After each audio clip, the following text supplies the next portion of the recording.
সাত সকালে উঠে রান্না ও নিত্যদিনের কাজের সাথে বাড়ির প্রতিটা কর্নার পরিষ্কার রাখি।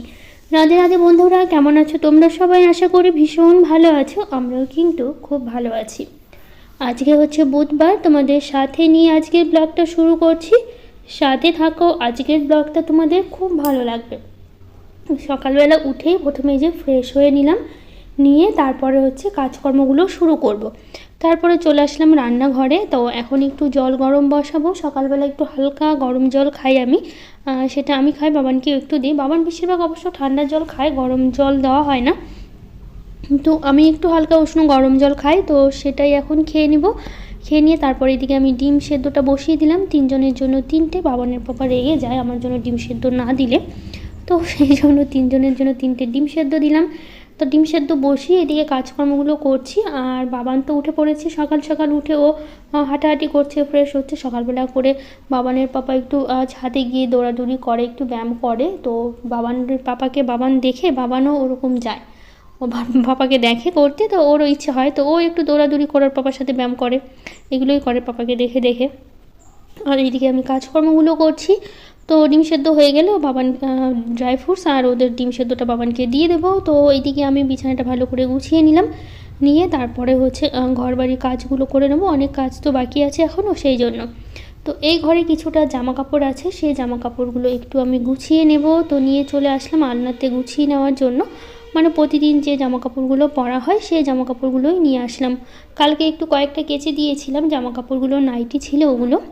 তো যাই হোক, এইদিকে কিছু চুড়িদার ছিল যেগুলো আমি ভাঁজ করে হচ্ছে আলনা মানে মিনি শোকেসটাতে রাখবো। তো সেই জন্য যেগুলো শোকেসের মধ্যে রাখি, এখানে ছিল, পরে গেছিলাম একদিন বাইরে, তারপর এনে আমি এখানেই গুছিয়ে রেখেছিলাম। আর শোকেসের মধ্যে রাখা হয়নি, তো ভাবলাম আজই একবারে গুছিয়ে শোকেসের মধ্যে রাখবো।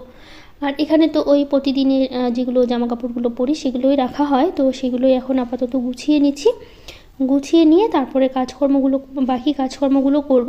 সবসময় চেষ্টা করি ঘর বাড়িগুলো একটু পরিষ্কার করে রাখার জন্য, গুছিয়ে রাখার জন্য। গুছিয়ে রাখলে দেখতে ভালো লাগে, তো সেই জন্য করছি। কিছুদিন ধরে শরীরটা খুব খারাপ যাচ্ছে আমার, তো সেই কারণে এখন ব্লগগুলো একটু ছোটো ছোটো তোমাদের সাথে শেয়ার করছি। খুব একটা বড় ব্লগ দিতে পারছি না, যখন শরীরটা একটু ভালো হবে তখন আবার আগের মতো বড় বড় করে ব্লগগুলো দেবো। তো টুকিটাকি সংসারে কাজ করছি, খুব একটা চাপ দিচ্ছি না, যতটুকু করতে পারি ততটুকুই করছি। তো যাই হোক, দেখা যাক কত দূর, মানে কতদিনে শরীরটা ঠিক হয়। তো এদিকটা গুছিয়ে নিলাম, নিয়ে তারপরে হচ্ছে এদিকে আমি এখন টেবিলটা মুছিয়ে নিয়েছি। এটা তো প্রতিদিনই মুছতে হয়, প্রচুর ধুলো পড়ে। এটা প্রতিদিন দিনে দুবার করে মুছতে হয়, সকালবেলা ঝাড় দেওয়ার পর আর বিকেলবেলা একবার ঝাড় দেওয়ার পর। তো যাই হোক, এদিকে আমি কিন্তু সকালবেলা বাসি ঘরগুলো ঝাড় দিয়ে নিয়েছি। ঝাড় দিয়ে তারপর এদিকে ভাবলাম গোছানোর কাজটা করি। মাথায় আবার তেল দিয়েছিলাম আমি রাত্রেবেলা, তো রাতে করে আমি বেশি তেল দিই, সকালবেলা স্নান করার সময় শ্যাম্পু করে নিই, এটাই সব সময় করা হয়। তো আজকে স্নান করার সময় শ্যাম্পু করে নেব। তো এইদিকে আমি সব কিছু গুছিয়ে নিচ্ছি। গুছিয়ে নিয়ে তারপরে হচ্ছে স্নান করতে যাব, মানে সংসারের সকালবেলা যে কাজকর্মগুলো আছে সেগুলো করে নিয়ে তারপরে যাব হচ্ছে স্নান করতে। বাবান বই পড়েছিল, বইগুলো সব বিছানায় রেখে দিয়েছিল। যতই বলি গুছিয়ে রাখতে, যখন মানে মনে থাকে গুছিয়ে নেয়, আবার কোনো কোনো দিন গোছায় না, ওভাবেই রেখে দেয়। তো যাই হোক, এদিকে সব কাজ সেরে চলে আসলাম ফুল তুলতে গাছে। আজকে বেশ অনেক ফুল ফুটেছে, গাছের প্রতিটা ফুলগুলো তুলে নেব। তো সবগুলো তুলি না, সবগুলো রেখে দিই, কারণ অনেকে আসে ফুল নিতে, ওরাও দুই একটা করে ফুল নিয়ে যায়। জবা ফুলগুলো সবাই খুব পছন্দ করে, আর যেহেতু অনেক বড় বড়, তো পিঙ্ক কালারের জবা ফুলগুলো সবাই খুব পছন্দ করে, সেই কারণে হচ্ছে অনেকেই আসে ফুলগুলো নিতে। তো সাদা ফুলগুলো এদিকে আমি তুলে নিচ্ছি, মানে গাছে যত ফুল আছে সব ফুলই কম বেশি করে তুলে নেব। তো এইদিকে হচ্ছে রক্তগাঁদা কয়েকটা ছিল, যেহেতু গাছগুলো তুলে ফেলতে হবে, শুকিয়ে গেছে। সেরকম দুটো একটা করে ফুল ফুটে আছে, আর এখন আর ফুল ফুটবেও না গাছগুলো, তো সেই কারণে সব ফুলগুলো তুলে নিয়েছি। বাবানের পরে হচ্ছে বিকেলের দিকে গাছগুলো তুলে ফেলবে। তো এখানে কিছুটা তুলতে এসেছি জবা ফুলগুলো। তো চলো, ফুল তুলতে তুলতে কিছু দিদিভাইদের কমেন্ট পড়ে নিই। অর্চনা হালদার দিদিভাই বলেছে, সুন্দর হয়েছে ভিডিওটা, অনেক দিন পর কমেন্ট করলাম, তুমি কেমন আছো? আমি মোটামুটি ভালোই আছি, শরীরটা একটু খারাপ আছে। তো তুমি কেমন আছো অবশ্যই জানিও। থ্যাংক ইউ দিদিভাই কমেন্টটা করার জন্য। সাথী ঘোষ দিদিভাই বলেছে, দিদি তোমার সোফার দাম কত নিয়েছে? তো আমার সোফার দাম নিয়েছে হচ্ছে 10,000 টাকা নিয়েছে। তো এদিকে আমি ফুল তোলা হয়ে গেছে। বাইরে আসতে হয় কি, ওই হচ্ছে কখনো বেলপাতা, নইলে হচ্ছে এই নীলকণ্ঠ ফুলগুলো না সব বাইরের দিকে হয়েছে, দুই সাইডে দুটো গাছ হয়েছে, তো সেই কারণে বাইরে আসতে হয় হচ্ছে নীলকণ্ঠ ফুল তুলতে। ভেতরের দিকে নেই, তো সেই কারণে। তো যাই হোক, এইদিকে আমি ফুল দিয়ে সুন্দর করে সাজিয়ে ঠাকুরকে পুজো দিচ্ছি। এখন পুজো শেষ করে তারপরে চলে যাব হচ্ছে রান্নাঘরে রান্না করতে। তো সুলতানা দিদিভাই বলেছে অনেক দিন পর কমেন্ট করছি, এতদিন ব্যস্ত ছিলাম, মেহমান বাড়ি ভর্তি। আমার বাবার বাড়িতে গিয়েছিলাম, 2 দিন থেকেছি। এর মধ্যে ঈদের আগে থেকেই আমার ঠান্ডা লেগেছে, জ্বর, কাশি, সর্দি, এখনও গায়ে জ্বর, মাথা ব্যথা প্রচুর রয়েছে। তো দিদিভাই তুমি অবশ্যই নিজের খেয়াল রেখো, আর হচ্ছে ঠিকমতো ওষুধ খেয়েও। আমার খারাপ লাগছে যে তোমার জ্বর সর্দি হয়েছে, সেই জন্য। তো যাই হোক দিদিভাই, নিজের কিন্তু খেয়াল অবশ্যই রেখো। তো যাই হোক, এদিকে হচ্ছে আমি পুজো শেষ করে চলে আসলাম তুলসী গাছে জল দিতে। তুলসী গাছে জল দিয়ে আবার যাব হচ্ছে রান্নাঘরে রান্না বসাতে। তো এদিকটা প্রতিদিন তো আমি তুলসী গাছে জল দিই, তো সেই জন্য আজকেও প্রতিদিনের মতো আজকেও তুলসী গাছে জল দিয়ে দিলাম। তো চলে আসলাম রান্নাঘরে। বাবানের পাপা হচ্ছে বাবানকে ডিম সেদ্ধ আর ড্রাই ফ্রুটসগুলো দিয়ে দিয়েছে। আমি যেহেতু হচ্ছে একটু এই পুজো স্নান নিয়ে ব্যস্ত ছিলাম, তো সেই কারণে বাবানের পাপাই দিয়েছে। তো এদিকে ডিম সেদ্ধটা ছিলে নিচ্ছি নিজের জন্য। বাবানের পাপা বললো একটু পরে খাবে, তো জলটা একটু গরম আছে। আসলে কি বলতো, ঠান্ডা ডিম সেদ্ধ খেতে ভালো লাগে না, তো সেই জন্য ওটা ছিললাম না। ছিলতে চাইছিলাম, বাবানের পাপা বললো ছিল না, পরে হচ্ছে আমি ছিলে খেয়ে নেবো, তো সেই জন্য ওটা রেখে দিলাম। তো যাই হোক, এদিকে আমি একটু খাবো মুড়ি, তো সে কারণে এখানে আমি কাঁচা লঙ্কা, শসা নিয়েছি, একটু চানাচুর নিয়েছি, লবণ দিয়ে ভালো করে মুড়িটা মেখে নিলাম। তো এটা খেয়ে তারপরে হচ্ছে আমি রান্না বসাবো। তো যাই হোক, এদিকে মুড়িটা মেখে খেয়ে নিয়েছি। এখন চলে আসলাম হচ্ছে ভাতটা হচ্ছে বসিয়ে দেবো। তো জলটা তো আমি আগেই বসিয়ে দিয়েছিলাম, তো এখন আমি দিয়ে দিচ্ছি এর মধ্যে হচ্ছে চালটা দিয়ে দিলাম। তো হচ্ছে ভাতটা হচ্ছে হোক, আর এদিকে হচ্ছে আমি রান্নার জন্য যা যা সবজি লাগে সব কিছু কেটে নেব। তো এইদিকে হচ্ছে আমি শাকটা কেটে নিচ্ছি। এই শাকটা তো আমি কালকে তুলে রেখেছিলাম, এটা কিন্তু আমাদের বাগানেরই শাক, লাল ডাঁটা শাকগুলো কালকে আমি বিকেলবেলা সব তুলে তারপর হচ্ছে পরিষ্কার করে ধুয়ে বেছে রেখেছিলাম, শুধু কাটা হয়নি। তো সেই জন্য এখন ভাবলাম হচ্ছে কেটে নিই, সব কিছু কালকেই আমি করে রেখেছিলাম, বিকেলবেলার টাইমে আমি সব কিছু হচ্ছে তুলে রেখেছিলাম। তো আজকে রান্না করব হচ্ছে সয়াবিন করব, আর করব হচ্ছে শাক ভাজা। তো যাই হোক, কড়াইটা একটু কালো হয়ে গেছে, যেহেতু আমি রাত্রিবেলা একটু ভাজাভাজি করছিলাম। তো কড়াইতে একটু তেল থেকে গেছিলো, ভাবলাম ওই তেলেই হচ্ছে আমি শাকটা করে নিই, তো সেই জন্য কড়াইটা পুড়ে গেছে। পরে মাজলে অবশ্য পরিষ্কার হয়ে যাবে রান্নার পরে। তো এইদিকে হচ্ছে আমি রসুন, কাঁচা লঙ্কার হচ্ছে কালো জিরে হচ্ছে ফোড়ন দিয়ে তারপরে হচ্ছে শাকটা বসিয়ে দিলাম। তো এখানে একটু লবণ দিয়ে ভালো করে শাকটা ঢাকা দিয়ে দেবো, তো জল উঠে একদম সুন্দর সেদ্ধ হয়ে যাবে। তো সয়াবিনের জন্য এদিকে হচ্ছে আমি আলুটা ছোটো ছোটো করে কেটে নিচ্ছি। সয়াবিনের যেরকম ছোটো ছোটো করে আলু কেটে কেটে দিই সেরকমভাবে হচ্ছে কেটে নিচ্ছি। আলুগুলো কেটে নেবো, ওইদিকে শাকটা হলে তারপরে সয়াবিনটা বসাবো। তারপরে মশলাটা করতে হবে, মশলাটা এখনও করা হয়নি। মশলাটা করে নিয়ে তারপরে হচ্ছে একবারে সয়াবিনটা আমি রান্না বসিয়ে দেবো। তো দেখো, শাকটা কিন্তু আমার প্রায় ভাজা ভাজা হয়ে গেছে, আর একটু কিছুক্ষণ হচ্ছে ভাজা ভাজা করব, তাহলেই কিন্তু শাকটা আমার হয়ে যাবে। তো তো যাই হোক, এদিকে আমি ভয়েস দিতে দিতে হাঁপিয়ে যাচ্ছি, শরীরটা প্রচণ্ড খারাপ লাগছে। ভিডিওটা করা ছিল, তো ভাবলাম ভয়েসটা দিয়ে আস্তে ধীরে বসে।